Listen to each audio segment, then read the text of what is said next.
Taste the Daily. திமுக அமைச்சரவையில் இடம்பெற்றிருந்த 3 ஆண்டுக்கு முந்தி திரு பழனிவேல் தியாகராஜன் குறிப்பிடுறார், நிதியமைச்சராக இருக்கும்போது குறிப்பிடுறார். திரு சபரீசன் அவர், திரு ஸ்டாலினுடைய மருமகன் உதயநிதி ஸ்டாலின், திரு சபரீசன் அவர்களும் உதயநிதி ஸ்டாலின் அவர்களும் 30,000 கோடி பணத்தை வைத்துக் கொண்டு என்ன செய்வது என்று திகைத்துக் கொண்டிருப்பதாக வலைதளங்களில் வந்த செய்தி. இன்னும் பதிலே கொடுக்கல ஸ்டாலின். அப்படின்னா ஒரு நிதி அமைச்சர், திமுக நிதி அமைச்சரே சொன்னது உண்மைதானே?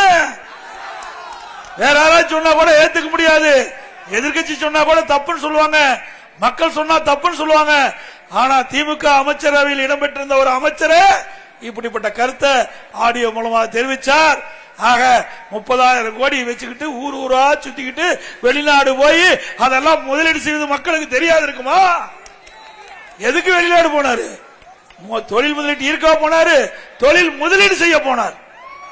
தொழில் இப்படி இருக்கிற முதலமைச்சர் நாட்டுக்கு தேவையா?